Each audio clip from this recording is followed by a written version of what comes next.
We are talking about the 1982's The Sword and the Sorcerer. The early 80s were the beginning of the boom of this fantasy genre that kind of lasted a short while, obviously led by Conan the Barbarian.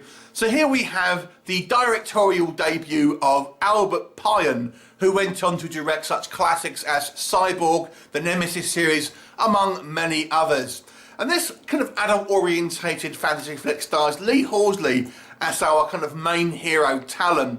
You've also got Simon McCorkindale as a kind of ally of his, and you've got bad guys, Richard Lynch, who is literally only ever plays bad guys, as the kind of the evil King Cromwell, along with Richard Mole as the titular sorcerer.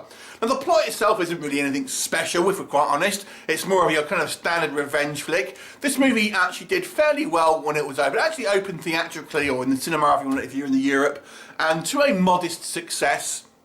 The actual plot focuses in a prologue. We learn that there's a peaceful king who's ruled the land for 20 years, and he is overthrown by the evil King Cromwell, who executes the king and queen, and this is witnessed by their young son Talon. And then cut to 20 years later, I think it's 10 years later actually, Talon is now grown up and played by Lee Horsley, and ultimately comes back to this area to kind of get revenge. Now, in the prologue, we learn that Richard Lynch's Cromwell actually teamed up with a lizard-like sorcerer to kind of overthrow the kingdom, but he actually betrayed the sorcerer to kind of seize power for himself, and that will come back later in the plot.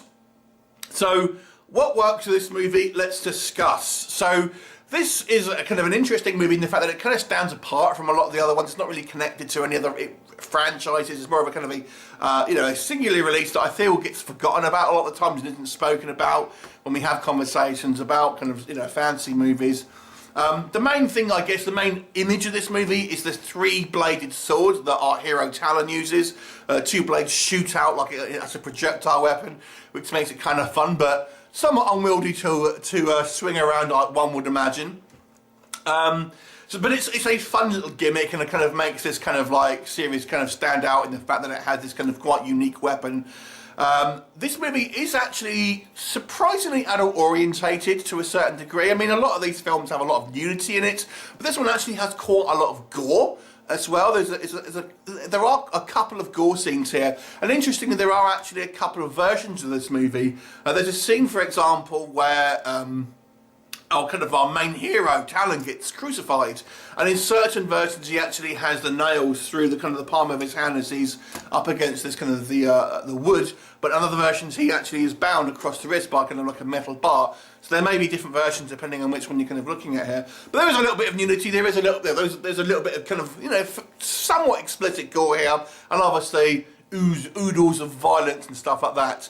Now, Talon himself, it ends up being somewhat of a kind of a roguish hero, very much along the line of Deathstalker, if you've kind of seen that, a little bit of a womanizer, a little bit of a kind of, a kind of pirate, so to speak. But he's quite a likeable character, although his hair is awful in this movie. I know that sounds like a weird thing to say, but it looks really bad. Anyway, so, back onto the positives here. The production values are relatively high in this movie. This obviously was made to be a kind of cinema release, and as such, the kind of things like set design, costume design, has a little bit more budget behind it than kind of your straight to kind of like, DVD flicks like the kind of the Deathstalker or the Barbarian Queen sort of series and stuff like that.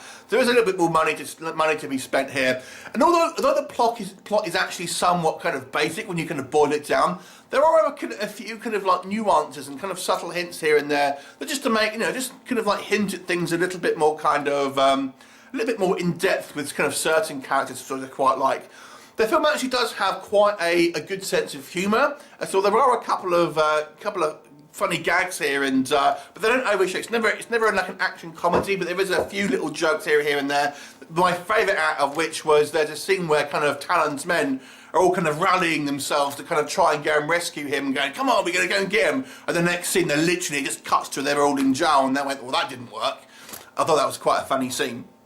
I think the acting here is obviously is pretty good. I mean, obviously the budget was spent on kind of having reasonable actors, and there are a few kind of familiar faces that you'll see here, and a couple of think, oh, I recognise that guy from kind of a TV show and stuff like that. A few people have gone on to kind of like do bigger and better things. And there are some pretty decent kind of choreographed kind of stunt pieces and action sequences and stuff like that.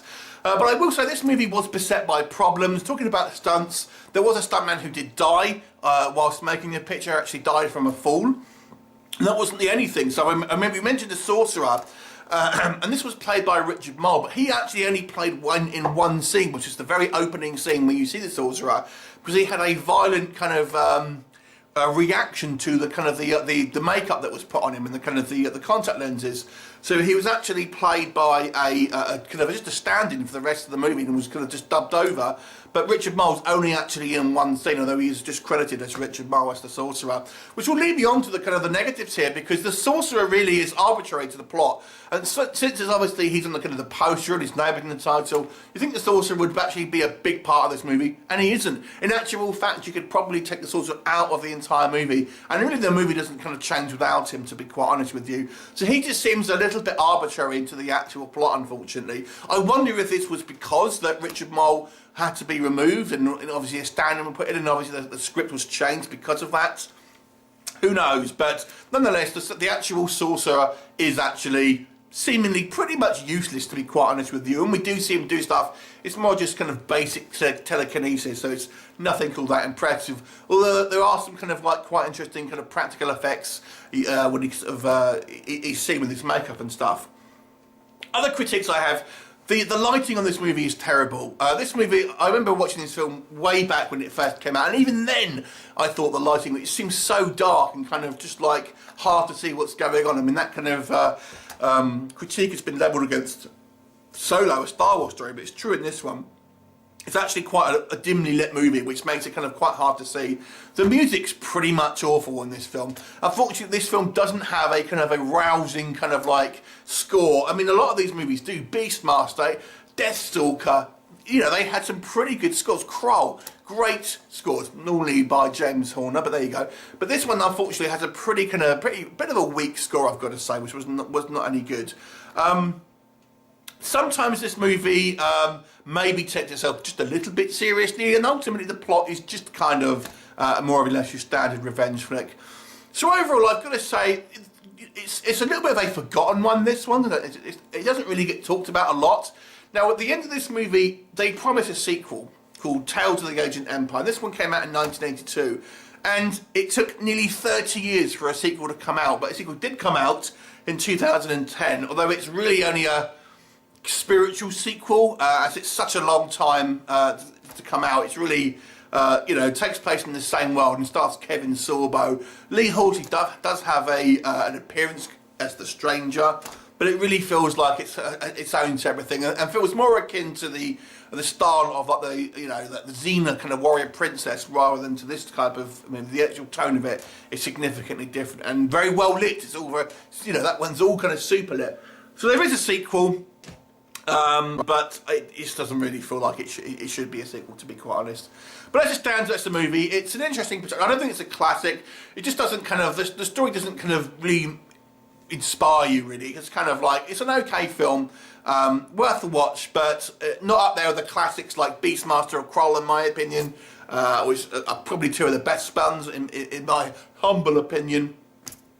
So I'll give this movie a 6 out of 10. I do think it's a well-made film, though, for its kind of genre, and there's a lot of fun, but just a few little nitpicks here and there. Just a shame the Sorcerer couldn't have done much. So 6 out of 10 for me. Have you seen it? What did you think of it? Leave me a comment, and I'll look forward to seeing you next time. Bye for now.